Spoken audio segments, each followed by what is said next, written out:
right, we are going to try this, see how this works. Hi, everyone on TikTok, if you're watching us there. Hi, everyone on the red and the purple app. If you're on either one of those, here we are. Welcome to Kicking Out at 2, where we never stay down. I am Michael. With me, as always, is my audible and visual, since you dogged me on that last go-round, tag team partner, Tori. The best mix-max partner I could ever have. I think the only one I would ever want. On today's show, we're going to talk about some news that's been going on, and we're going to talk about NXT, and we're going to talk about AEW. Did you get to finish the AEW? I did not get a chance to finish Dynamite. Okay, how far did you get? Uh, I got to the Britt Baker match. Okay. All right. Yeah, that sounds right. A fairly good amount into it. I mean, Yeah, I knew it was a good way in. I just hadn't finished it. real quick before we get started, just to go ahead and pay the people who help us here. We are part of the Sports Coin Network. Sports Coin is a news sports network that helps fans find new sports content while helping content creators grow. If you're tired of listening to the same old heads and same old voices on the big networks, break away from them and find new sports content like this podcast. If you're on Twitter, just go ahead and use hashtag SportCoin and pick anybody from there. There's a lot of great wrestling content there. And there's actually a football podcast going on right now. Don't go watch that, though. Watch this. Watch that VOD. We're here. And real quick before I'll we pay get for started, that one. just a reminder. Yeah, don't pay for that one. Pay for this one. And just as a quick reminder, if you happen to see our things on BlueSky or things on Twitter, I will be on Sunday, very early in the morning. I agreed to, because I wasn't sure if it was Saturday or Sunday because it was you Sunday. tweeted out the time but not the date. So It kind of was. So like he put it in two separate sections, and so oh, the okay. Sunday section. So it's 8 o'clock Sunday I just morning. saw I just saw what you posted. I Mhm. didn't see Gotcha. his. Gotcha. So yeah, no, So it'll be 8 o'clock Central Time Sunday morning. I will be tired as shit, monster fueled, ready to go. So I will be right. over there on that. To catch the channel, go ahead and go to our Twitter, go to our Blue Sky, see where his channel is to see where that is. It's for a wonderful foundation for kennels for animals, for pets, um, saving those pets that don't have a place to go, which I personally have a big soft heart for. Tori just recently has a big soft heart for. Whatever. I don't like pets. Anyway, so how are you doing? You running around today? Yeah, we just getting ready for this weekend. So Yeah, big weekend. cleaning. We have Friendsgiving. For any of those Yep. that understand that reference, we have Friendsgiving coming up on Saturday. A lot of fun, a lot of friends getting together. I just heard today that apparently our friend of the show, Morgan, will be getting out of the hospital hopefully today. Yes, she is out. Okay, good, good, good. So we may see her there, which will be wonderful if she gets to make it. Um, another friend of the show, Christy, I've heard that she is feeling a bit better, so she might be able Good. to make it that way too. So great to see all of our friends there. Um, and who knows, maybe we'll throw the TikTok machine on, do a quick live video, just you and me, saying hi to That could be everybody fun. for Friendsgiving. Real quick, the news that I got. So I get all of our news from Fightful Select. We do pay our wonderful $5 a month to be part of that program. SRS is the only reputable person that I find gives news, so we do go with him most of the time. Well, we can amend that to if they work for Fightful. If they work for, It doesn't yes, have to be just him. sorry, yes, of the Fightful group, or Yes, those that may be going away from Fightful soon, and doing like their own thing. Denise. Yeah, but she's doing her own thing. I mean, Yeah. and it's a great thing. She's going to be great. It's not going to be Yeah, no, a bad thing at she's great. all. And we'll just I'm just amending that in case Denise ever happens to come across our show, which probably will never happen. But if she ever does, we love you as well, and we sure you will be perfectly fine and perfectly respectable in that business. So first of all, Rockstar Spud, he came up in conversation. So currently a WWE creative writer, after being released twice. Um, there was a question as far as if there was ever a chance of seeing him back in the ring, and it was just kind of one of those never say never answers. So maybe, possibly, we could see Rockstar Spud again. I wouldn't mind that at all. I think he's hilarious. He's good in the ring. I don't. I was trying to say he's a great in-ring talent. Yeah, so I mean, there's no reason him being there would be a bad thing. So I'm perfectly good with that. Um, Rockstar Spud always kind of adds a little bit of flavor to it, and I think between him and R-Truth, that's what made that 24/7 title tolerable. Because we Yes. all thought that was going to be the worst decision on the face of the earth, and then next thing you know, we see him with it wrapped around his waist, trying to make love to his wife. Great thing to Trying to watch. get married. Yeah. We have some upcoming debuts. Lance, injured since signing last summer, so Lance, um, NOI, Lance Fatu. Um, he was injured, but has been signed kind of this entire time, so his debut could be imminent. There's also talk about Zilla Okay. Fatu. He's continuing to work in the Indies without a WWE creative plan right now, but of course, like if you've seen any of his stuff, he's doing great work. And then with the WWE ID thing, like there's no telling if he might get scooped up for that as well. Right. Um, Randy Orton, there was a little injury involved. No confirmation on that injury, despite the recent storyline angle involving Kevin Owens. But apparently there has been an injury reported. And then there was a question about merch sales. So merch sales, apparently Cody Rhodes is back to the top of the mountain. So he is the number one provider now for that, which is good to hear. I mean, Cody's a good guy and face of the company. So him being at the top of that card makes perfect sense. Right. Uh, Yeah. Not that Jay wasn't great to take that over. It was nice to see that happen. Jay get his time in the sun. Yeah. And he deserves it. I mean, Jay has worked his tail off. Absolutely. There's also some AEW injury updates. You got Julia Hart. She's been doing those wonderful promos, uh, Those are amazing. signifying her return. What that's going to be and what that's going to look like, I don't know. I just know it's going to be good, especially with what's going Right. on with which we'll get more into it when we talk about AEW from last night. But what's going on with the House of Black right now? They've kind of take. Speaking of, Mhm, they canceled their December 7th collision in Columbus, mhm, wherever it was supposed to be. They canceled it there, and they haven't confirmed where it's going to be going to. right. They haven't yet. The thing that I've read is that they're looking for a smaller venue in the area, which makes all the Thought I sense in the saw world. something about one of the like a WrestleCon or something. Something was going on in that city, Yeah, and it was going to be part of that. yeah. Which make, well, first of all, perfect sense because if it's WrestleCon, you've already got a bunch of wrestling fans, and people come from all around for those things. So you'll have people Right. that aren't just there natively in the state already. Um, so that's a perfect thing. It's going to make it look great. I see no problem with that at all. We talked a little bit about in the last stream of people are dogging them and downing them because the small crowds, but it's fine to have a small crowd. They're still doing the good ratings. I understand the ratings aren't as good as NXT and aren't as good as Raw, but there's WWE is a stalwart.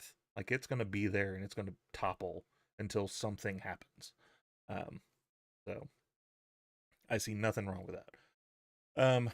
Kenny Omega is also gearing up for a return. He actually even recently had a thing happen in over in Japan where he got a talking to and then got into a scrap.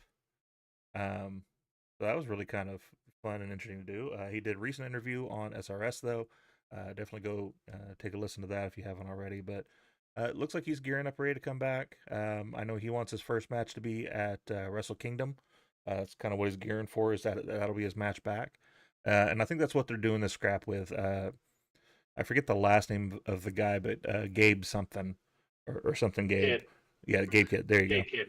go. That's who the scrap was with. So they're kind of pushing that. He's doing the whole like, you've been gone, you haven't been here. You get to walk in here and call your shot and get a shot on my card on in my company. So it looks like they're gearing that up, which will be fun. That'll be a good match and a great little pick back up for Kenny. So I'd be glad to see that. Sky Blue out longer with ankle injury, so unfortunately we won't see that wonderful camera work anytime soon. Of No, they didn't. I had one on my desk. Sorry. That's okay. Tell her I said hi real quick, unless she can hear me, in which case hi. She can't. Okay. Michael says hi. She said hi. Okay. Willow Nightingale, tentative creative plans for her are delayed due to her concussion. So it looks like she's kind of on the shelf for a little bit. Samoa Joe is set to return, though. The Twisted Metal filming has been completed, so they can start working him back in the plan. So I would highly anticipate that he's going to end up back in the ring sooner rather than later. They could definitely use the big hitter. With what's going on specifically, which we'll talk about that when we get to AEW. But it was a decent show. I'm a little disappointed with how that show was structured, but we'll talk about that when we get there. So first of all, with They like NXT, it. They but they've been kind of all over at times. Like yeah, I mean, it's just the week before was such a good episode, and Mox's promo was amazing, and it looked like they were really going down. Like, aside from the fact that I'm still weirded out by the structure in general, because it seemed like they were trying to almost mimic the NWO thing. You know, they're coming in, they're taking over. They drop pictures of Shane talking to people, so like we're all anticipating that he was going to be a part of it, and then it's not. It's just Mox. So Mox is going to take over, which then leads to this week, which we get this big graphic that says Mox is taking over the company. And I guess the way you take over the company is you just walk out on the first segment, tell the guy with the camera to get in the ring, which he has to do anyway. It's his job. When people get in the ring for the interview, that's what he's supposed to do. So right. just telling him to do his job, get in there, say some words, and then leave. And then make the second biggest baby face that you're trying to build right now get punked out. Because Jesus Christ. Talking about Darby. Yeah. So we'll go ahead. Okay. I'll get out my grievances now. We'll go ahead and get that out, and we'll talk about the results later. Um, so you've got these two baby faces, right? And these are supposed to be like the dudes in the company that are going to take a stand. And you are not taking our company. This is our company. You got Orange Cassidy, which no one like they've all beat him down. He's rarely gotten the upper hand on any of it. They have a back and forth verbally, and then after that's done, they're leaving, which to me was good. They're running tail. Like good guys are coming. We're gonna leave. Okay, good, good. Let's do this. And then you have a pink sting mask adorned Darby Allin jumping off the same balcony section that Sting did, just like we replayed the Sting, you know, dropping from the ceiling the week I before, which he looked like an awkward rag doll dragging down there because he was just kind of hunched over. Looked more like the hanging a big boss man from the Hell in a Cell match.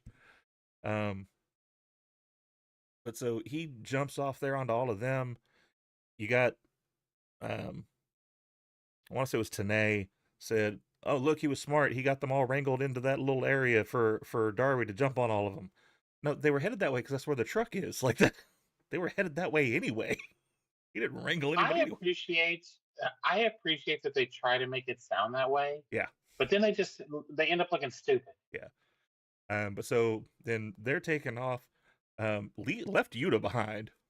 They were like, "Fuck Yuta." Which, by the way, all right, hold on. Step back a little bit to Yuta. So you got Orange Cassidy talking shit to Yuta and saying like you're just their puppet, and then you got Yuta yelling, "I'm not a puppet. I'm not one of their puppets." And then literally Claudio just looks at him and goes, "Shut the fuck up." And then he shuts up, like, okay, all right. Um, Crowd wasn't into the promo, which makes me sad. The promo was a basic heel promo. I mean, it was kind of heel 101, which is fine. But it was so dead in the arena that you could hear a dude yell out which why they didn't bleep this out or something. Yelled, "Go back to Roman," and like you heard it loud and clear. So it Yeah, was crazy. and But so anyway, to fast forward back to that, so they're all getting down there. They get jumped on by the pink version of Sting. They get out there. They're leaving Yuta behind. Marina Shafir and Mox jump in the truck. You got Claudio jumps in the truck. They're about to leave, but then Darby comes out of nowhere, jumps into the back of the truck. Throws himself in the back of the truck. Which, why that meant they had to stop, because he can't get in the truck if you're like driving down the highway at 50 miles an hour. I don't know why we had to stop for this. But so they stop. Claudio like saunters out of the truck, like he doesn't, like it doesn't bother him in one bit that this is happening. And Darby jumps on him. He runs him at least a good 30 feet on his back into the steel grating of a door, and then casually drops him down into the swing position and swings him the fuck into the door. And he is dead. This is my problem. I get that we're trying to treat him like the Sting of this story, right? But Sting, when Sting would drop and Sting would get in the middle of the ring, there'd be 15 NWO members. And they would all turn tail and run. They're all ready to shit themselves and get out of the door. Darby drops twice now and just gets his ass whipped. No one's running from Darby. They're trying to treat him like Sting, but he's acting like Mick Foley. Yeah. That's a very good comparison. I love that. I hadn't even thought about that. But yeah, he's doing this like, you can beat me up, but I will always get back up. Okay. But you're still like 95 pounds soaking wet. And the other thing that gets me is I think about two situations when I think about Sting. Or that story, the NWO story. When the NWO first got there and it was Scott Hall and Kevin Nash, what did they bring to the ring when there was a ring full of WCW people in the ring? Lead pipes. Mm-hmm. Walked in there with lead pipes. Yeah. Well, no, I'm thinking even before then. I think before then they had baseball bats. But either way, like they had a weapon. They had something. And so the WCW guys ran, which makes sense because you got two big dudes swinging pipes. That makes sense. Sting drops down in the middle of NWO town. He's got a black baseball bat and he starts swinging it. And as he starts swinging it, people start turning tail and running. Makes sense. Why is Darby just coming down and trying to like jump on people's backs? You're missing the one key component of the dude you're trying to copy, which is the black baseball bat that he would beat the shit out of people with. Have something. Or if you want to do this like I'm part him, I'm part Mick Foley, have Barbie. That would scare the shit out of people. Like flat out, have Barbie with you, run down to the ring, have this baseball bat full of barbed wire, start swinging it the fuck around. People will run. And then at that point, you've built this baby face as someone that people are scared of. And I hate doing this because, like, again, and I know people are tuning into this probably hearing, like, oh, he hates AEW. I love AEW. Absolutely love them. Right. The week before was a great episode. Just this episode brought out some things to me that I didn't like at all about the story. But I hate comparing it to WWE, but we have the Wyatt Six, which are these scary motherfuckers, but we had to show a weakness. Mm-hmm. Hey there, Dale. How you doing? So you have to show a weakness. So they show that weakness by they got beat down. They got surprised. They got beat down. But what made Karrion Kross scared? Bo laughing. Yeah, after the fact of Bo just laughing his Yeah. face, blood trickling from his mouth, laughing his ass off. We don't get that from Darby. Darby's literally out on the ground and they just leave him. They're like, all right, we beat him down. Let's go. If he would even just like crawl to the truck, like army crawl because he can't get up, something to show I'm going to keep coming at you. Not just I'm taking a week off. I'll see you next week and I'll come back. Okay, well, yeah, with a week full of rest, yeah, absolutely, you can come back. But if we beat you down so bad that we think you're done and you crawl up there, that shows some of that weakness.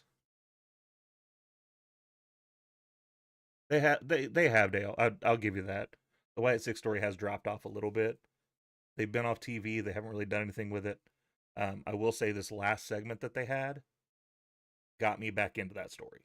So Yeah, if it they was really keep well done. if they keep going this thing with the Final Testament and the Miz, I think they'll go a good place with it. Um, I think they just kind of started them and didn't really have a plan yet. Past that American Alpha thing, they got that And done, and even that, even that was half-assed. But I'm saying, yeah. like, at least they had a thing of like, all right, they're going to go against them. They're going to do this thing, and then that finished up, and they're just like, all right, well, what do we do now? So now we have something for them. Hopefully, they can dig their teeth into that and keep it going. Well, but the problem is though, once they're done with that, then what? Yeah. Who's next? Well, and little bit of armchair booking. Like, obviously, we do that a little bit on the show. Keep with the story you're doing, which is go after the people that have had issues of turning on their friends. So you go from here to go to Kevin Owens. Kevin Owens just recently turned on all his friends. Do that. Depending on where we go with the The Woods problem thing, do is, the Woods thing. though, you have what, four of them, four male wrestlers. Yeah. Who do you send after Kevin? You know what I'm saying? Yeah. No, I got you. I Like, think that's where my issue comes in. Is you need to do something with them, whether it's tag titles, singles titles, whatever. Set certain people into certain trajectory type things. Yeah. Because right now you have to have a group for it to be interesting. Yeah. Like we stuck the Miz with, Final Testament, and it makes sense. Yeah. Um, yeah, our truth is a international treasure. He should absolutely Right. be on TV every week. And yeah, he's stepped out of that role as jobber. Um, I like I see where you're coming from. I think with the Woods thing, it could work because like the main thing you and I both said we don't want them to turn on each other, but it looks like that may be the trajectory we're going. That Woods is going to be the bad guy, but Yeah, it could be an I easy know. turnaround though if they go after Woods, and because of the bond of the New Day, Woods still tries to go and help Ziggler him, helps, and so like it just Kofi helps. yeah, it just you end up beating the Wyatts at what they're trying to do. Because what they're trying to say is like, well, you screwed over family. Your family's going to hate you. Your family's going to love you. Here's your recompense for that. And then Kofi comes out and helps him. Yeah, and Kofi's like, no, like we're still family. Yeah, we fought. We had a problem, but I'm still going to have his back every time he needs it. So maybe that's could be a nice little twist to that story. But anyway, that's AEW. We're going to talk about that later in the show. Results for NXT. So we had Julia and Stephanie Vakir versus Lash Legend and Jakira Jackson as the opener. Such a good match. The fact that I saw Julia and Stephanie come out, and I'm just like, are we starting with these brand new hires that like you just had at the top of the card? Okay, great way to start it. First of all, the thing that this showed to me is how much Lash and Jakara have grown since they started with the whole metaphor thing and where they are now. From the entrance to the in ring, to all of it. I will. You and I talked about this. Yeah, They have come, especially Jakara has come so far. yeah. Well, and yeah, I'll be the first to say when they first put them together, I never remember who Jakara was. It was always Lash Legend and that girl that's with her. So she's grown a lot. She seems to have her own little character now, which is good. Um, I will never say I love a thing wholeheartedly unless I do. The one thing that I still don't like the dribble. I don't understand. That's the worm to me for you. Like I don't get it. It's a throwback though, because I've seen other male, like super strong males, do that. Okay, I don't think I've ever Yeah, either noticed that or seen it it. But wasn't something that happened often, but I want to say she played basketball, okay, and so I kind of get it. Hey, Misha's also watching us on the TikTok live. Hey, Misha, how you Nice. doing? She's laughing at us talking about guys swinging pipes, which that makes perfect sense for Misha. Love you, girl. Thanks for participating. Yes, it does. Um, but yeah, it was a really good match. Julian and Vakir claimed the win with a V trigger, or not a V trigger, excuse me, BT trigger, which is the two at the same time. I believe they just called it synchronized knee strikes. But it was more of a playback. That's Julia's finisher, right? Is the knee or is it Vakir's? It's Julius. It's Julius. She does the feature. Okay. So they claimed the win with that.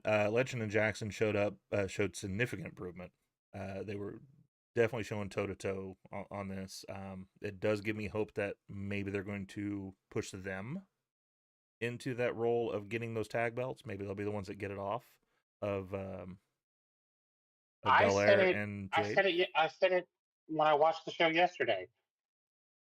You could have Lash and Jakara take those titles, and I'm fine with it. Yeah, absolutely. I think they'd be good for it. Now that we have a women's mid title, um, if we really wanted to, we could. I don't want to say leave it on NXT, but you could take those to NXT for a while we kind of build up this mid card division, because then it kind of Yeah, takes that out of it.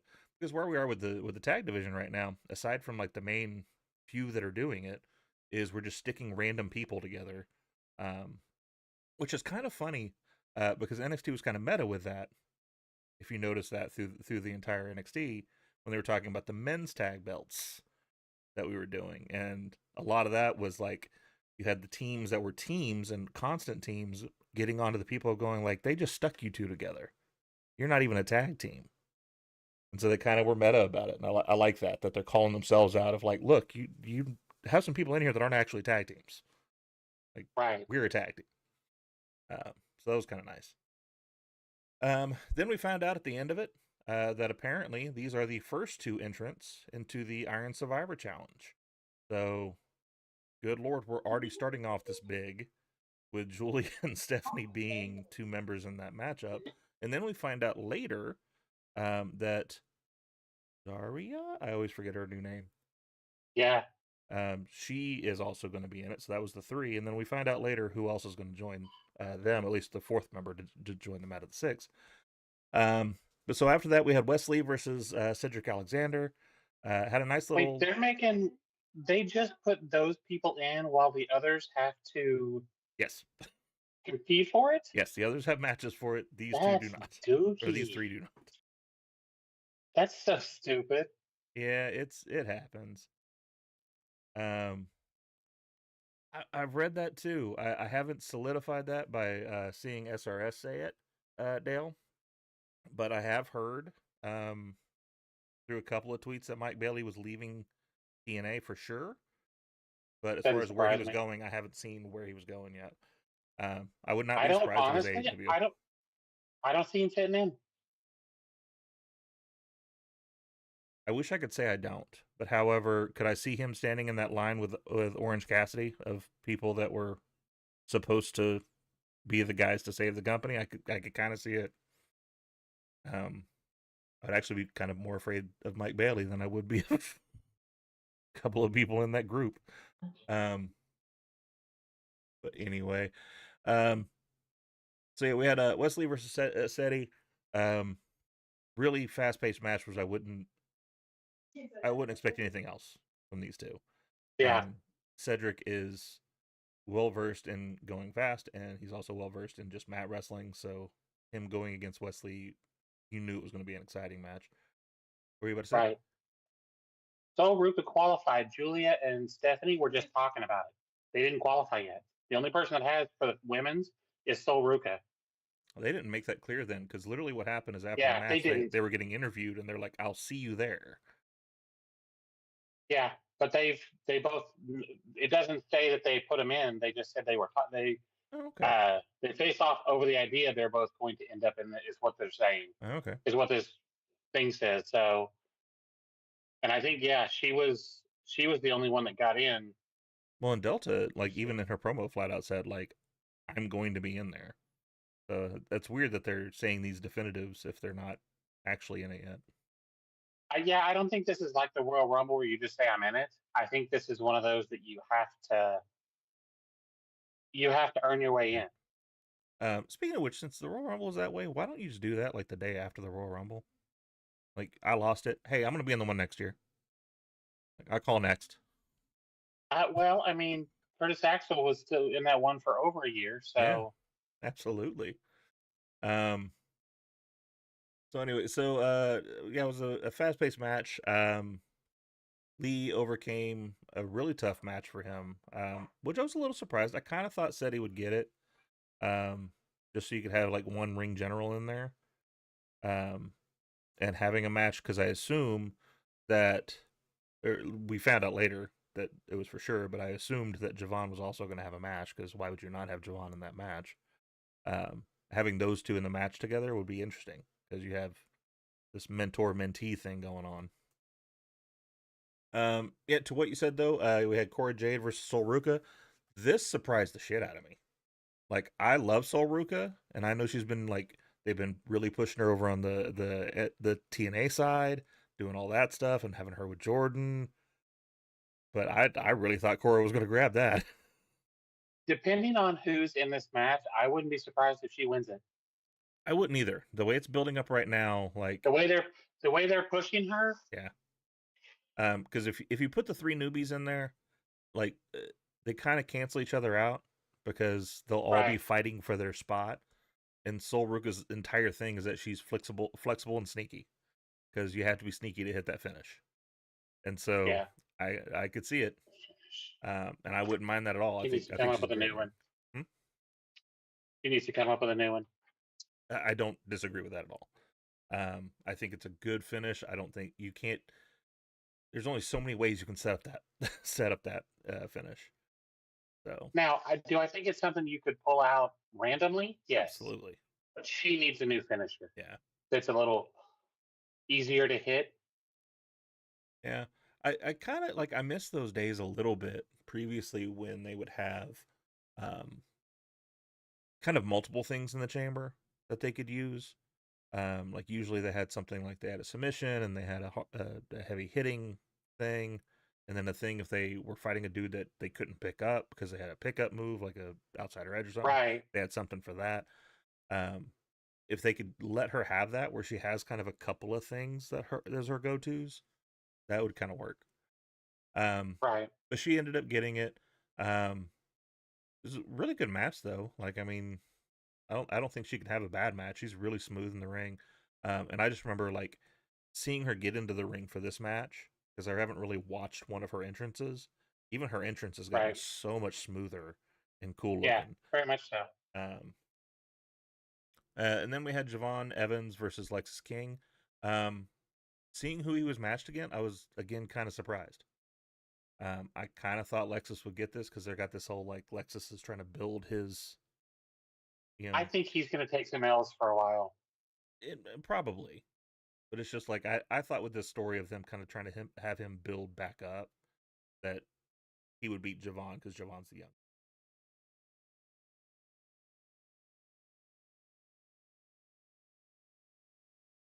That would be a very interesting thing for sure. Um, I I, saw that Dustin's contract with him was up, but he still is one of the ROH tag champs. yeah, I don't see him leaving at least until they wrap that stuff up. Um, I do think at some point Dustin goes back. I don't know if it's right now or if it's I for do too. a Legends contract later on, but eventually he's going to end up back in the E. Um, Yeah. he, he has to If retire there. if he decides to hang it up, I would absolutely see them putting him in the Hall of Fame. For sure. That was there was a I think it was Cody himself that even was spreading it around of like, does Dustin deserve to be in the Hall of Fame? Absolutely, first ballot. I think he'd be perfectly fine being a headliner of one of those. He Yeah. has had such a great career. I remember, watching him show up with his daddy to face Ted DiBiase, like that young, tall, just tough ass kid, and then what he eventually became is stark difference between the two, but so good in the ring and still like one of the best snap power slams Power in the slams. biz. In the biz, maybe rivaled by Randy Orton, but it's so clean in the ring. Um. So anyway, King was trying to show sportsmanship in this. Like he's really trying to prove this whole like I'm not my daddy thing. Um, after a rough hit happened to Evans, but ultimately Evans got the win over it. So he advanced on. So far we got Wesley and Javon in it, which already has a nice little storyline in it. Yep, he is the one that came up with the American Nightmare. We did find that out. Um, Andre Chase and Trick Williams faced off with Ridge Holland. Um, and it was really good. Um, First of all, Andre Chase is so over. Here's the thing. I don't understand it, but I'm the one that touts every single week on this episode that wrestling is a buffet. And if you don't like the mac and cheese, go eat the damn pot roast. Like it's it's fine. I don't get it. But that man is so over for a bunch of stomps spelling out JCU. I So okay, great. so I was a big Ronnie Garvin fan Mm-hmm. from the '80s, and I loved the Garvin stomp. And Randy used to do it, Yeah. and then he stopped. But I enjoy the way Chasey does it. I was scrolling through news. Ratings were up for Dynamite 666,000 viewers, and a .22 rating in the 18 to 49. Nice. They went up from 523K and a .16 last week. So That's good. Last week was the head to head, right? head to head, and we're also dealing with election fallout too. That too, So yeah. So good to see that they're getting some of their viewers back. We kind of talked about that at the beginning of the show. For those of you that just joined us, we talked about that a little bit as far as like there's a lot of hate on AEW about their ratings. Like keep in mind they're still one of the most highest rated things on that channel. Um, they are trying to fill big venues that they need to pull back on. They're kind of in if you think about it, the Raw's War era when they first built Raw to what it was going to be, they started in the Manhattan Center, which is a very small yeah, center, because they knew they weren't going to get massive crowds. Unfortunately, Tony's just he tried to overstep that already and try to get because of what happened with All Out the Start, or All In the Start, excuse me. Um, he's thought the it's first always going year to or be like that. so, Yeah, good. in the first year or so, it was crazy, and then the pandemic hit, and I don't feel like um, they've gotten the crowd sizes aren't getting better. Hmm. I mean, here it was, but yeah, even here and in Oklahoma City, there was a lot of empty seats. Yeah, yep. And we don't have a big arena per se, but it is still like No, we're still bigger than some of the smaller arenas that they could be pulling. But that's just all it is. Like it leveled out, and again, we've talked before about like I know he was upset because Eric was trying to stick his nose in his business, like in his opinion, but like Eric called this shit. Like I hate to say it, but he did. He was like, "Hey, yeah, here in about 3 years, you're gonna drop off about this percent," and he did. And he's like, "And then you're gonna drop this much more percent, and then you're gonna level out." And they're kind of where that leveling out is now. They've leveled out to here. Here's what normal is for you. You want to build it up? We got to do some cool stuff. If you're fine with it being where yeah, you are, and then keep it where you are. it's one of those things that Tony needs to be more willing to listen to people that have been here and done that. Hmm. And I understand he has beef with Bischoff, and I get that. Yeah, Bischoff's a prick. But I listen to his podcast. I still think he's a prick. Um, I just there's people that have been here yeah. that have done this, and I'm not in any way endorsing bringing in Eric or Cornette or anybody else, but at least hear what they have to say. Well, and Listen to what they're telling you. don't bring in people. Listen to the people you have. You have a Brian That Danielson there, too. which is full of information. You've got, you've had Mick Foley flat out say that Moxley is one of the smartest men in the business. Listen to Mox, which I, from my understanding, he kind of is with this new story that we're telling. Apparently, this all kind of came from Mox's brainchild of a thought. Um, so maybe he is now, because I will say the shows have been getting better. The stories are getting better. You have Will Washington, who obviously has been picking up a lot of slack. Um, but there's still things that we're kind of hit and miss. But we'll get more to those here in a minute. We're almost finished here with NXT. But basically, they had a back and forth in the ring. It ended with basically Chase and Trick both getting one over on Ridge Holland. They did the Chase U That's thing. not funny, Dale. That's not funny. We don't say that name here. He'll put himself there and make him all the champs. Um, anyway, well, no, hold on. If we get this ready to Rumble 2, that's not a bad idea. It's a horrible idea. Are you kidding? That's a classic. Doesn't mean it's good. You know how you get a free Slurpee? Watch that movie. It's not. Look, whatever. I'm not. We had Nikita Lyons versus Adriana Rizzo.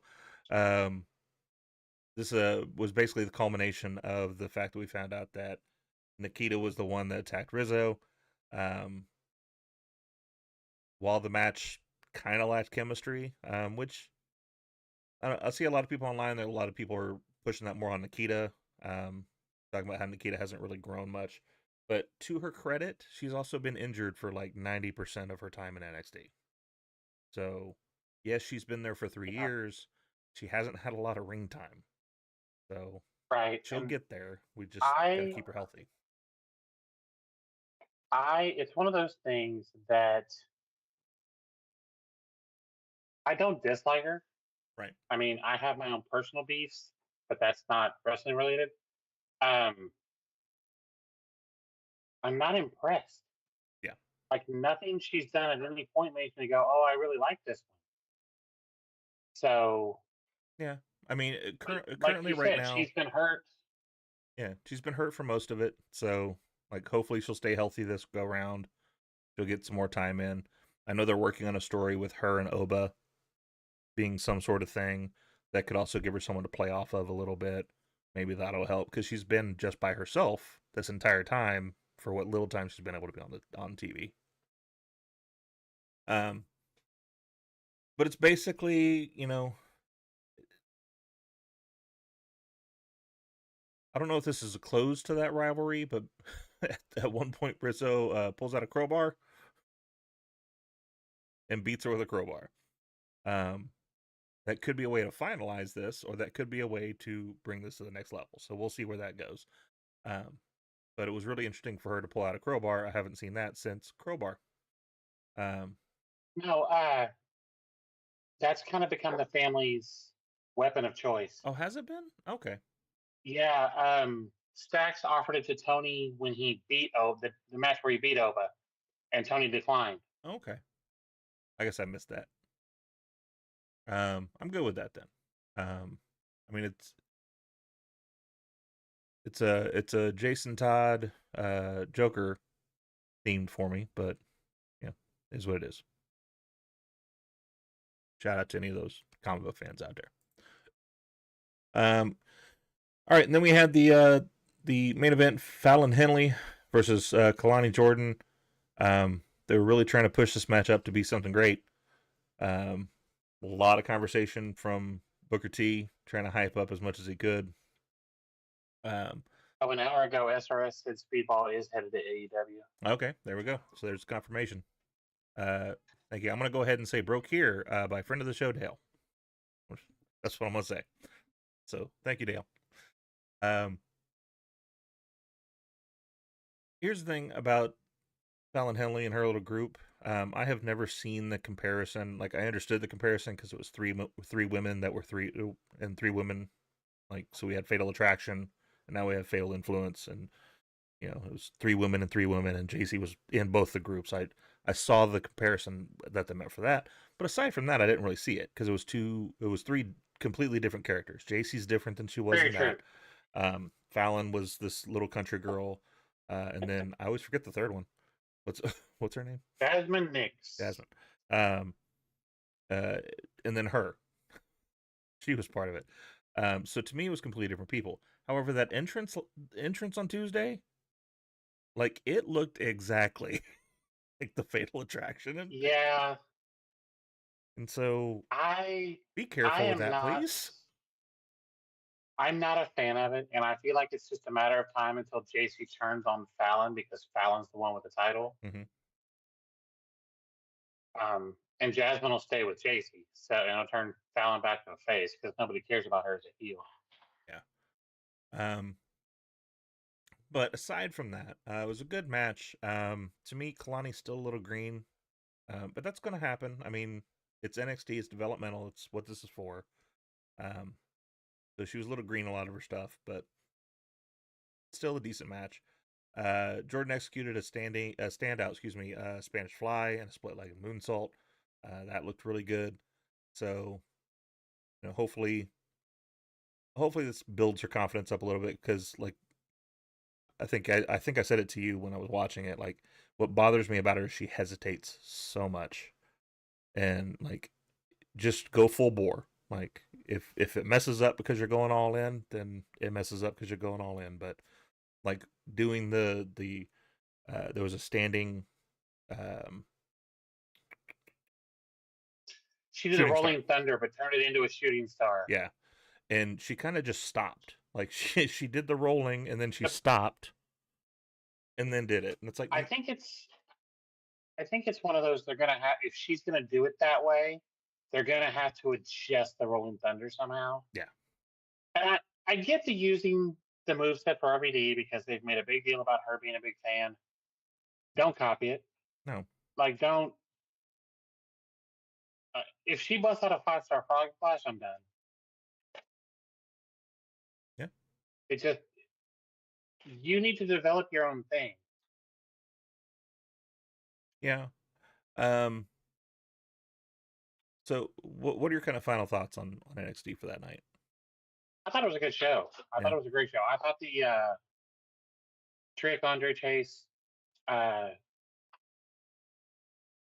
Rich Holland segment was really well done. it was really well done. Um, I will say what I got out of the night was how good the women's division is going to be for the next few years because there was so much women focus on the night. Their women's division is crazy right now. Yeah. We talked a little bit in the last episode about AEW and there was the rumors that their new show was going to be a women's branded show. I think we're getting to the point that WWE should probably think about that. Um, because their Do women's Evolution division is again. taking off so well. Hmm? Do Evolution again. Do a second Evolution pay Oh, per view. You have that more than enough regardless. people. Yeah, that regardless. You Well, should do that it's anyway. one of those. They did it once. I wouldn't be um, shocked if Tony did it and made it a regular thing. Yeah, I could see that. Honestly, with the issues that we've been hearing about people complaining about the POC situation, the women's situation in WWE, I'm surprised we haven't done that autocorrect already. Because like they did everything else, like that next night, it was nothing but people of color in the main event, and then it was nothing but women on the next show. It's like, wow. Um, yeah.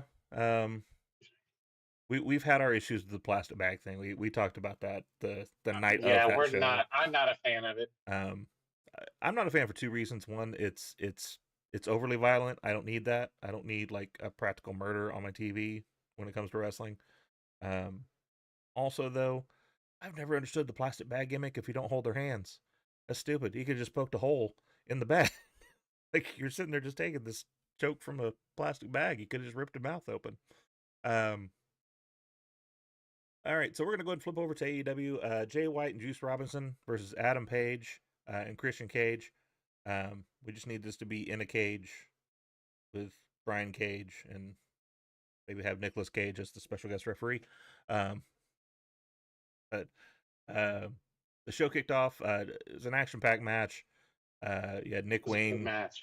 Nick Wayne causing a distraction, but then after causing that distraction, the Hook light showed up, and then Hook came out.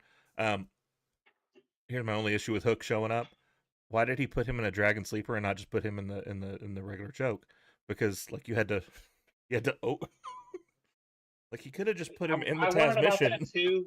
Well, but I think getting him over the rail was easier Maybe, because of how yeah, tall Nick Wayne is. that's valid. Just Hook's not that tall. No, no, he's his daddy's boy. He's got Yeah. maybe a foot and a half on him, but like he's not a tall man. Um, Kip Sabian later intervened with that match, allowing I guess Hangman to pin Robinson for the I win. guess he's 6 foot, but Nick Wayne's still got a few inches on him. Yeah. There was some tension between Page and Cage after the match was done, so that kind of tease up a little bit there that there might be something that happens Yeah. there. But it was a good smooth match. I mean, those four, I don't think those four could have a bad match. And I love seeing Juice in there. Oh, jeez. CJ Parker, That man is such a great insane. wrestler.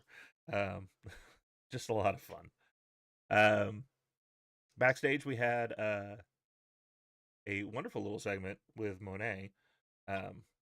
First of all, I do have to say I have one gripe about this Monet thing. So Monet grabbed Camille because Camille was huge and she was a killer. Why is she a bitch now?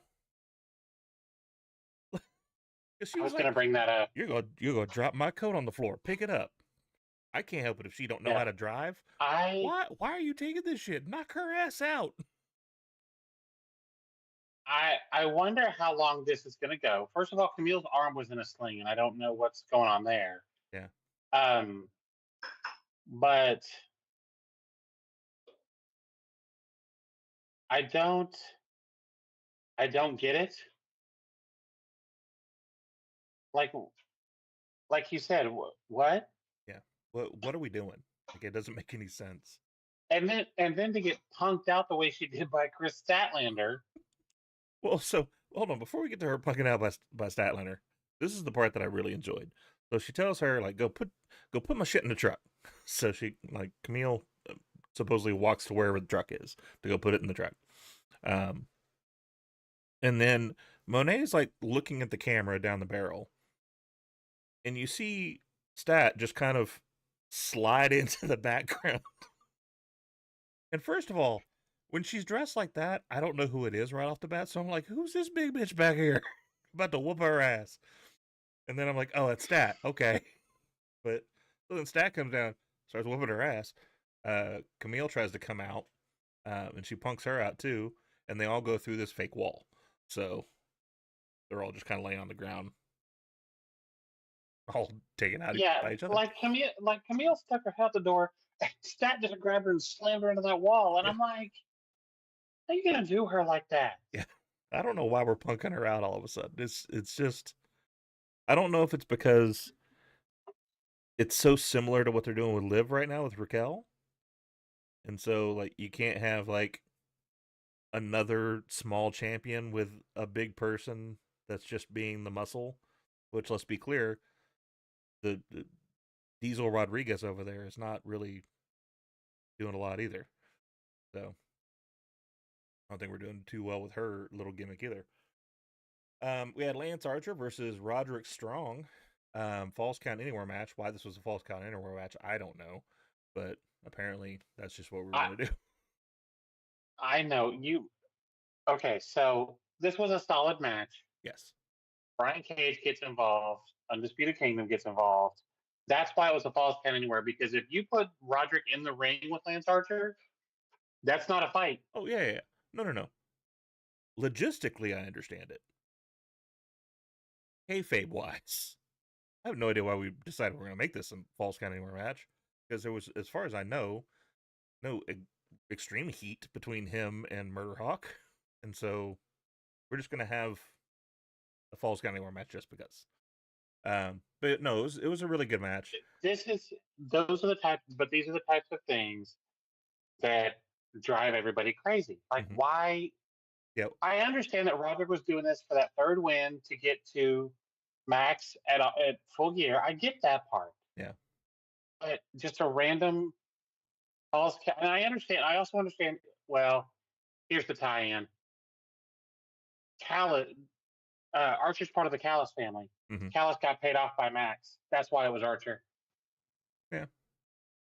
So that makes more sense Yeah. because the false count anywhere doesn't, other than there's going to be outside interference. Right. But that's why it's Archer and Roderick. But Okay, I even just to make a big deal about that, though, like just say, like, you know, Callis worked it out, so it's a Falls Count Anywhere match, and it's going to be harder for him to get through. Like, make a big deal of that. Not just like the bell rings and you find out it's Falls Count Anywhere. Um, but anyway, so great match overall. Murder Hawk doing what Murder Hawk does, but like to me, the star of it was Roderick. Um, Roderick is so good and so underrated, and I will say I miss his mustache. Um, I do kind of miss the Adam of it oh, he's all. still doing it. Oh, is he? I haven't heard him do it lately. Yeah, no, he's still doing Oh, it. I love that. I also love the when the match is over, holding the neck because the neck's not strong after the match is over. Those things are fun. Um, yeah, we talked about the at the beginning of the show, Dale. Yep, Yeah, Smojo's coming back soon. With the wrapping of Twisted Metal, which I can't wait for that either. Season 1 was I so can't. That show good. was so fun. Can't wait to see season 2 of that. Um, but Archer comes away with it. MJF seemed a little happy that he got through it. Which Like was that was weird. Um, what was really cool about this is so you had Takeshita, that was starting to try to get the beat down on Roderick Strong, which then brought out Adam Cole. So the kind of the fact that we went boom, boom, boom, boom, boom with this straight into the next match, I was good with it. It was also so cool because he came down, he started beating down Takeshita, and he was still able to do the boom because they never turned off the music. And so like he knocks him out of the ring, and times up perfectly, then he boom. and then he's the Adam Cole baby. Yeah. Um, so really cool little moment there. I don't know if that was planned, but it worked out perfectly if it wasn't. Hi Kitty, welcome. Sorry for cat butt showing up on the thing here. Hopefully none of the apps demonetize me for that. They had Takeshita versus Adam Cole. Takeshita got the win here. Um, So he got the win with the Dynamite Diamond ring. yes. So Which makes I sense. actually am. I like this because now Adam doesn't get the match with Max, Right. but Roderick does. Yes. So So the question it's is, going to be interesting. where do we go with that? And logistically, if I was talking about just a normal storyline, it would make perfect sense. You're going to get the band back together, as far as Undisputed Era, Undisputed Kingdom, whatever we're calling it. But with this being AEW, for all we know, we could get the boys back together as far as the Brochachos, because they could just completely forget all this storyline and just put Max and Adam back together. Yeah, I don't think they're going to put those two back together, but I'm curious if this is a um, look what Roderick got, but you didn't. Could be. So I Add some wouldn't be more fuel to that surprised if fire. that's what they do with it. Yeah, Um, I'm gonna go ahead and throw this out there. So I'm never down for body shaming. So those people that are like, Adam Cole never goes to the gym.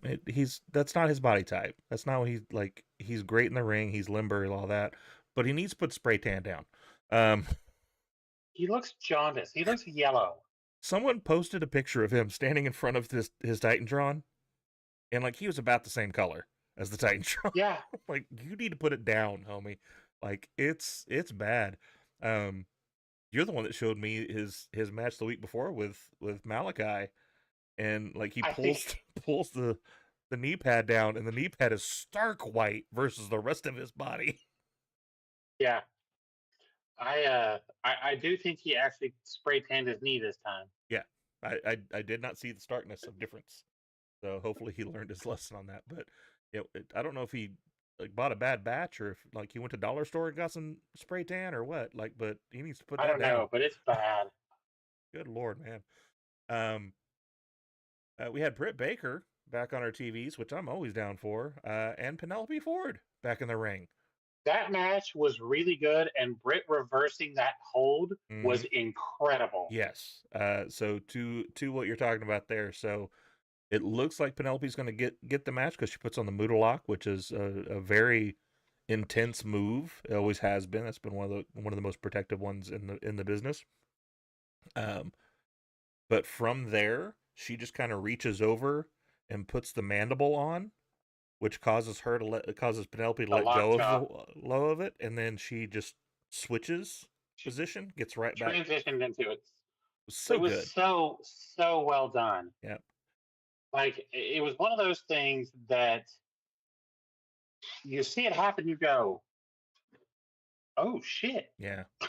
It was nuts how well she did that. I thoroughly believe that we are going to see. How do I? Okay, hold on. TikTok's having an issue. Huh? I thoroughly want to see more Britt Baker on my TV. Yeah, That's always a good thing. I Here agree. we go. All right, TikTok is hitting me for inactivity because I have it just up there recording. Oh, I gotcha. All right, keep running. I gotta run it back. Okay. I'm gonna wait till she gets back to talk about the next match there. But yeah, I mean, this was a good match in itself. Penelope Ford is so good in the ring. It's good to see her back wrestling. Britt Baker being back from injury is always a good thing. She's obviously going to be at the top of the card again soon. So we'll see that happen as it happens. That lockjaw is still such a good move. We talked about a little bit at our last show how finishers need to be realistic. Because we're starting to get a little outlandish with some of them.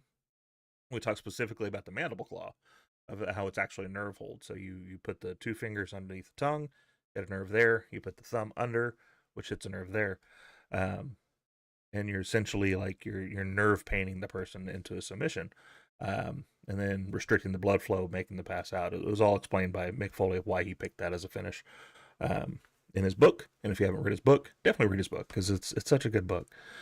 But yeah, that her having that finish is so wonderful. Let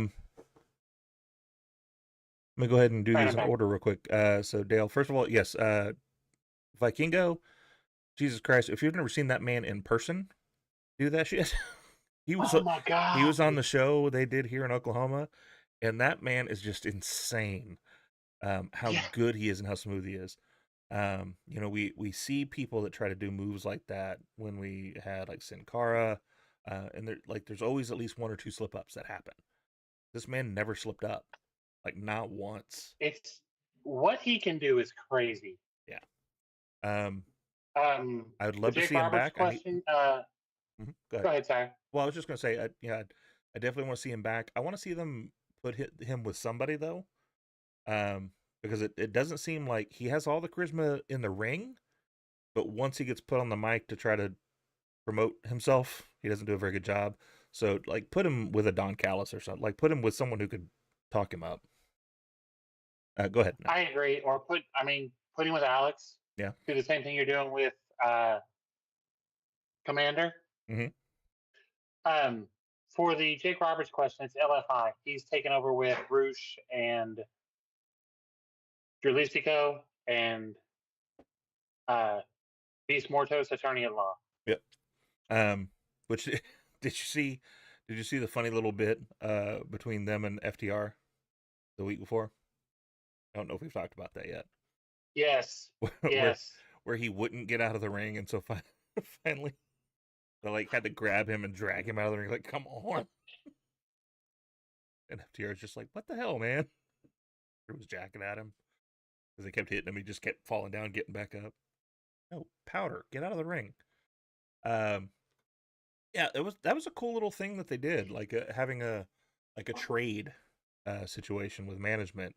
Um, I've been watching wrestling since I was 2 or 3 with my dad, And so I remember they did that with, it was the Heenan family and the Hart Foundation, like Jimmy Hart, basically, whatever he was calling his little group, I think. And they did some Yeah, trades. And that's he even cool. did it with DiBiase too. Yeah. Oh no, it was DiBiase that I was Because thinking, because that's how it he was ended up getting. DiBiase because that's That's how how he he got got Andre. Andre. Yeah. Yeah. Um, I love that. That's a nice little twist of like, hey, I'm not doing anything with this guy. I'm gonna trade my guy for your guy, and we're gonna see if we can get this working. Like it's a nice little thing they threw together. Um, Next we had Lio Rush versus Swerve Strickland. I personally got to say, I think this should have been the main event with what happened. Um, just because like Swerve is your next biggest guy in the company, and you've got the story with him and the Hurt Syndicate, which is bringing Bobby in, which is your next big talent. And I know that I always kind of get onto them for the "it's my new toy, I'm going to focus on it," but I don't understand why FTR versus House of Black was the main event for this. I think this should have been bumped into that slot, but that's just me. Um, this was a good match. I do have to say, I think Leo needs to change his style a little bit, and it's no fault of his own. Age happens to everybody, but he's like a half a step behind where he used to be, Okay. and so it looks a little slow for what he's trying to do. Um, that aside, though, it was still a great match. Those two guys like know each other in and out. It's a whole mentor mentee thing. Um, my favorite spot is you have them doing the like almost missing each other's spots, which then ends with him doing like that flip roll out thing to the outside, standing face to face with Leo. Um, how he did that so smooth is confusing to me.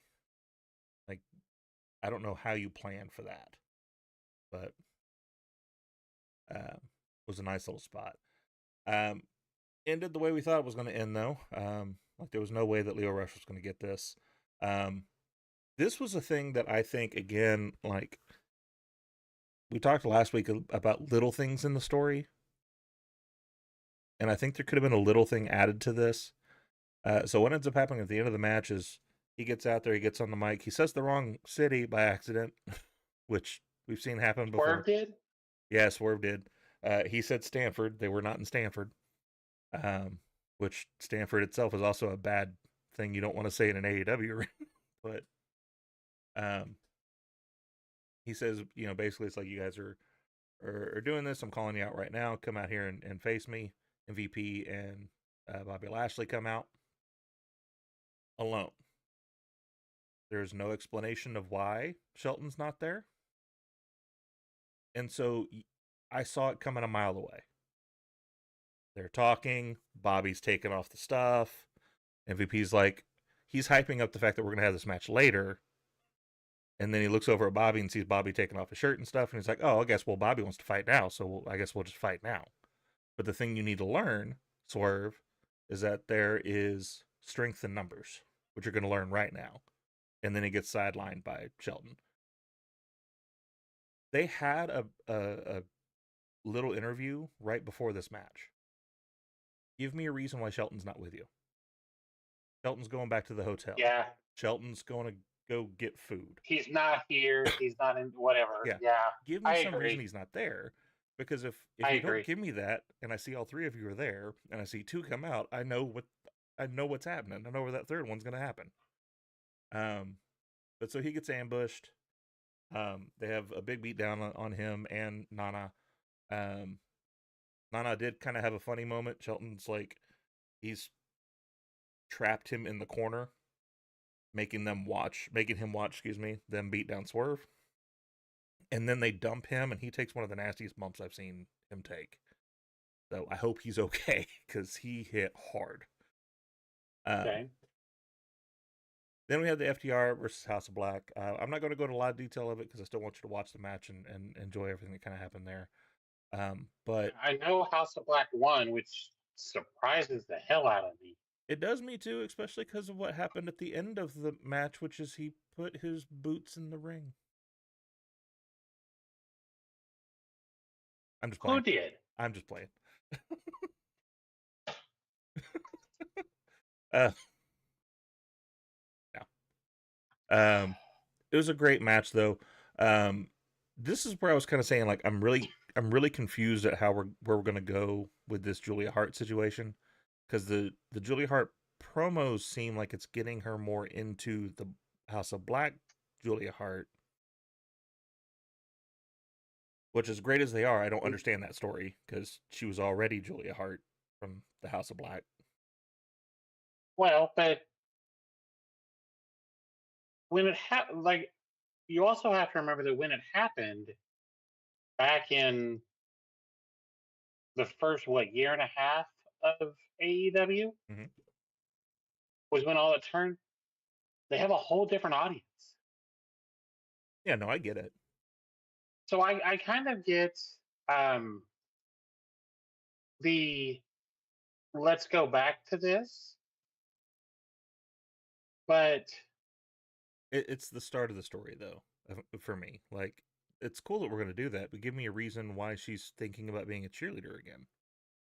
Like, well, why are we having this existential crisis of who I am?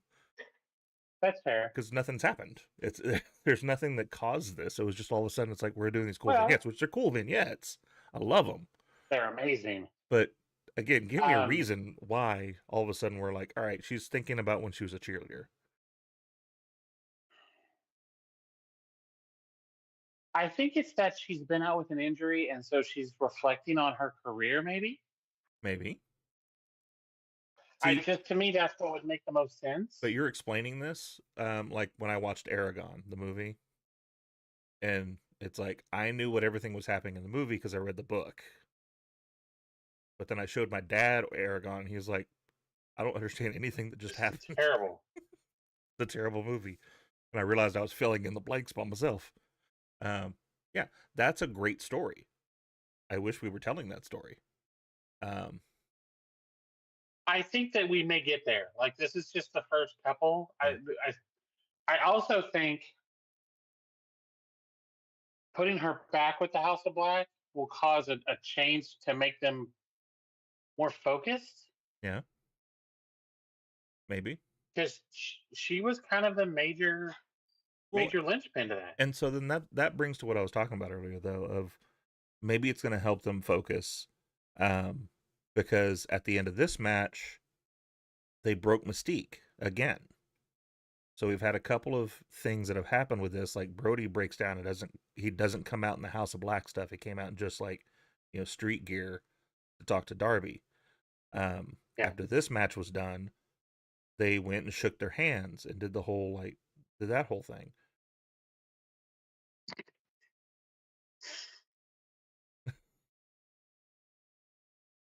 Anyway, fair enough. Um, but I do love the way this ended. Brody using that used his sleeper hold to do it. It's just it's back to what we were talking about in the last episode, which is the realistic finishers. This big dude just choking you out makes all the Well, sense in and the world. it's a great visual. Yeah. So that's and I think that's the biggest thing. Um, is the visual that you get from those Mm-hmm. because Brody is so big, Yeah. Well, and then especially when you have. the contrast because it was yeah, That's fair, because both those guys are short, stocky guys, and so right? it was a nice visual to have him like basically have him leaned up off the floor, getting that done. Um, Who better than Canyon? What was that? that is I forget what that one's a thing for, but I didn't see it pop up on the screen, so I don't know what it did for. Something happened though. Thank you for whoever did whatever. You got to follow her on TikTok. Okay, there we go. Well, thank you. Our Tri-State Mania podcast. Thank you very much. Thank you for Yeah, joining. that's what it was. That scared the Um, shit out of me too. I was not even we ready for that. we are on everything, so Catch us wherever you want to catch us. That's awesome. I'll have to update that number after we're done here. But anyway, so as we talked a little bit about at the beginning of it, like my issue with this entire episode is we had this placard on Twitter or on BlueSky and all the outlets. Mox is taking over. And he took over for about 2 seconds and then left the building. If this is going to be NWO, which and again, this may just be wrestling fans because we ruin our own fun all the time. Like, we are horrible when it comes to this because we start speculating and thinking and all that instead of just watching. Which keep doing that and watch our show. Like, just anyway. But if this is going to be the NWO, if you think about when that storyline happened, the NWO was in the entire damn show. Yeah. They were screwing stuff up the entire show. They came in, they laid out one dude, and they ran away. And that was it. That was your takeover? Not one shot of you in the truck, like doing stuff, or like nothing. It's right up there with having a name for every fucking Dynamite. Don't put something out like that. Dynamite, winter is coming. Especially what? Yeah. Winter comes every year. Calm down. But don't put something out like that if you're not in a position to back it up. And that was terrible. Yeah. It was, and like, not that the promo was terrible that he did, but it, like I said, it was heel promo 101. Yeah. This place sucks. You guys suck. We're great. We have all the power. I mean, I'll tell you right now, all he had to do was like shave the top of his head, have a wig on the rest of it, do a little Fu Manchu going, and say brother a couple of times. That's a Hogan promo he did from like NWO days. We have all the power, brother. First of all, fuck that guy. Yeah. Second of all, I guess to me, I at no point would put Moxley and that guy in the same sentence. I know. That's no. I do it for the fun of it, you know. By no means do I think he is on the same level of that guy, but just the idea, like, he came out there and just did a basic, like, I'm a heel, y'all suck promo. It could have been so much more. They could have screwed things up through the entire rest of it. Like, even just so much of, like, we had Private Party sitting back in their little private party area. They were one of their first victims. So we like smashed his hand and that's it. Like, we're done. We're not dealing with them anymore. I just feel like they have a great theory, but the story's not going anywhere. Mm-hmm. Yeah. And I feel like that's what we're running into. This sounds great in theory. Yeah. Hopefully it'll get better. We'll see what happens. You know, we talked about that a little bit, Dale. I don't know. I know that was the big buildup of, like, Shane was behind there. They did the little pictures of him drinking coffee with everybody. I don't know. See, this is one of those things, though. If Shane is involved in any way, listen to him. Yeah. We can think his dad is a piece of trash all we want to, but the man still knows what he's doing. Mm-hmm. Yep. And so Shane's been around his entire life, so despite the fact that you know, the walking bag of trash is who he is, the man did start a multi-million-dollar wrestling company and had it run right. That's what I'm saying. Constant for years. So it's one of those things that he knows the business. Yeah. If he is part of the storyline, I'm here for it. Yeah. Like, if he's part of this, I'm so here for it. As long as we do it right and keep him out of the ring. I don't need him falling off every high thing that's there. I don't need him blowing a quad either. That either. Unless Snoop's there, because Snoop's got the mind for the business. That was the greatest Yes. match of the night. That was so good. So good. Anyway, But it's one of those things. If we're gonna do something with this, let's do this. Like mhm, I'm assuming we've just got to get through Full Gear, and then something else is gonna happen. right. But here's the other question: last night, where was Pac? Why did we not discuss that? Yeah, that's a good point. Here's the thing: I forgot Pac was even there, so I forgot that he was even part of the group. So did So most people. So did most people, including AEW Creative. So yeah. All right. Well, so to tap off tonight, we got about 8 minutes left in the stream. Fun little topic that we talked about last week. Not last week. Excuse me. Last stream on Tuesday. Was we talked about people missing their finishers and botching a finisher and how that makes you look. And so I kind of want to bring up like a handful of botched finishers that I know about. okay, to be fair, I totally misunderstood what you were asking for. I Okay. thought you meant like botch finishing of a match, not No. the actual finisher. No, the actual finisher. Okay, I got you. Okay. But I have nothing to contribute to this. Go ahead. Okay. So the first one that I thought of was Matt Seidel when he botched that shooting star press. It was All Out 2020. It was that multi-man match they had going on, and Yep. his high ass just slipped right off. Just flat out slipped off of it. Yeah. There was Miro's Camel Clutch. It was the anniversary edition of AEW Dynamite back in 2019. He botched the Camel Clutch submission on Sean Maluda. Basically, he was just completely out of position with it. Yeah. And so he just kind of was leaned very awkwardly rather than pulling back on Yeah. him. In the same vein, Bret Hart. I think his leg got cut underneath him. Yeah. Instead of having both of his feet flat, I think one of them got cut underneath, so it just looked really awkward. Yeah. In the same vein, Bret Hart had a sharpshooter one he did on a jobber, where like I guess he just wasn't seated right, and so he literally just kind of fell over in the sharpshooter, which is fun to think of with someone as prominent in the ring as Bret Hart. Boring as hell, Yeah. but prominent in the ring.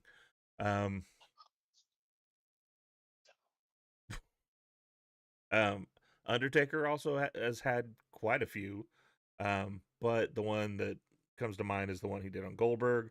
Like at that point, both of them were past their prime, and he's trying to Both pick of them up were Goldberg's big ass, 107. which is not helping him at all. Yeah. They tried to hit him with a Goldberg tombstone. was blown up. Yeah, it was all bad. It was all bad.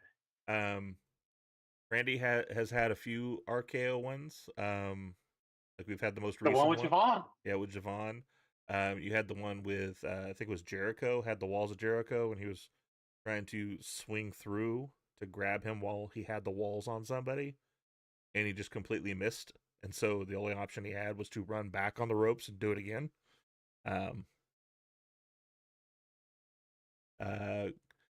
Same match, Goldberg, Undertaker, the jackhammer, where he almost broke Undertaker's neck because he couldn't get him up.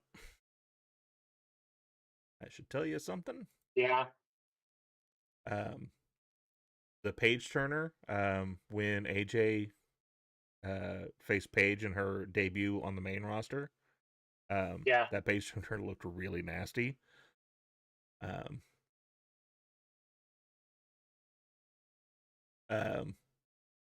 One that we've seen pictures of plenty of times, Triple H's pedigree on Marty Garner, which was a nobody back in '96. It was the one where Marty Garner mistook what was going to happen and I thought it was going to be like a pile driver situation, and so he flipped straight up and down and he landed flat on top of his head.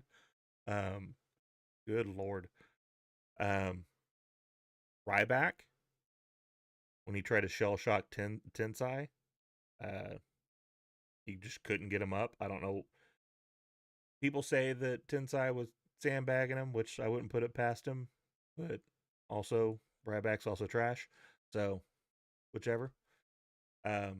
However, I did want to end it with this one just for the simple fact that sometimes a botch comes into something that's even better. So in the days of 3MB, Drew McIntyre was attempting to do a big boot on somebody. And because of the leather pants being so tight, his other leg just kind of came up with it. And so he ended up doing a Claymore. And that's how that became his finish. He was like, I just started doing it because it looked devastating. So, Titus World Slide was one of the funniest things ever. We were watching that live and like we could not stop laughing. Well, because Cole and Graves couldn't stop laughing either. Everybody just lost their shit. I think that was the most at that point was the most unprofessional I had ever heard Michael Cole. And that includes his coal miner heel run. Oh yeah. Like they couldn't stop. And then they kept having to replay it because it was funny. And you never heard that they got yelled at by Vince for this? No. But I guarantee you that's because Vince was probably losing his shit too. Like he couldn't. Right. He can't blame them for losing his shit. You know he was back there cackling too. Besides, he hated Titus. We know that. Yeah, he did. Titus tried to like touch him on the shoulder, and he's like, "You're suspended." Jesus. So stupid. He still works for the company too. I don't know why we don't see him more. He's an entertaining guy. He's their like ambassador, basically. I think his in-ring is done. Yeah. Even then, just have him on screen every once in a while. Have him guest commentate something. Yeah. Like he's an entertaining dude. But so now that we've gotten through that list, can you like any of them come to mind for you? No. I was thinking like, I mean, if you want to be technical, the Owen Hart pile driver. What I was thinking was like to finish the match. Yeah, finish the match got botched. Because the first one that came to mind was when Neville broke his ankle, and Jericho had to lost his shit. He had to assault Charles Robinson to get him to ring the bell. Because for some reason, like I don't know what happened. Charles would not put up the X. Like he would not just end the match. Because he didn't know what had happened. But Jericho was telling him. But I guess whatever Jericho was saying to him wasn't processing. Like that's what I'm saying. Like I don't know what happened because like just for some reason and there was no wavelength there. You literally heard Jericho scream at him, "He's fucking hurt, you idiot!" Yeah. And then he slapped the shit out of him. And I'm like, okay. Yeah. The other one I thought of was the Steve Austin roll up after he got his neck fucked up. How pathetic that roll up was. I mean, I understood why. Yeah. But change the finish. Yeah. Call the match off. Change the finish. Here's the weird thing. I didn't notice how bad that was until after we found out what happened. Like just watching them, like I don't want to say they covered it up well, but like it was so exciting in the match that I was just like it seemed okay, you got a roll up. Oh, it was such an ugly roll up. But so it was all right. It's 9:00. It is 9:00, which means people have put up with us for an hour and a half. People have put up with us for an hour and a half. That does mean though that coming up next, stay tuned. The murder of a wealthy Guatemalan businessman brings serious international implications when Chris and Rita learn that his killer is a Guatemalan army officer on the payroll of Central American drug lords. Next on Silk Stockings. Can't wait. Every episode. All right. Well, with that being said, this was our first time triple streaming. So we're streaming on everything known to man now, and we got a new follower on one and had a viewer almost the entire time on the other. So I'm good with that. I think it was a good show. We appreciate you guys being here. Share, like, subscribe, all that fun stuff. We are doing a push on Twitch, trying to get Twitch to 50, that we can have some fun on that. We can do some special emotes, do some voting, do some channel points, do all the fun stuff that you can do on Twitch. But that doesn't mean that we're not going to have our other things as well. So if you only do YouTube or only do TikTok, catch us up on those as well. Thanks for joining today. Don't forget to follow us on all our socials down below, especially over in the new BlueSky.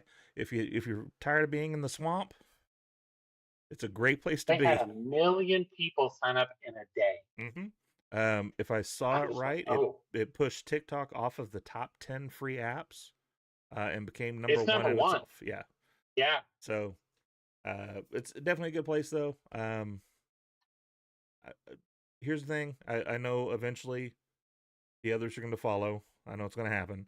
But at least for right now, it's a Yeah. very pretty place. But the block is much more effective on this app. It is. And if you haven't already, JD from New York has come over. Go ahead and go block him. Fuck that guy.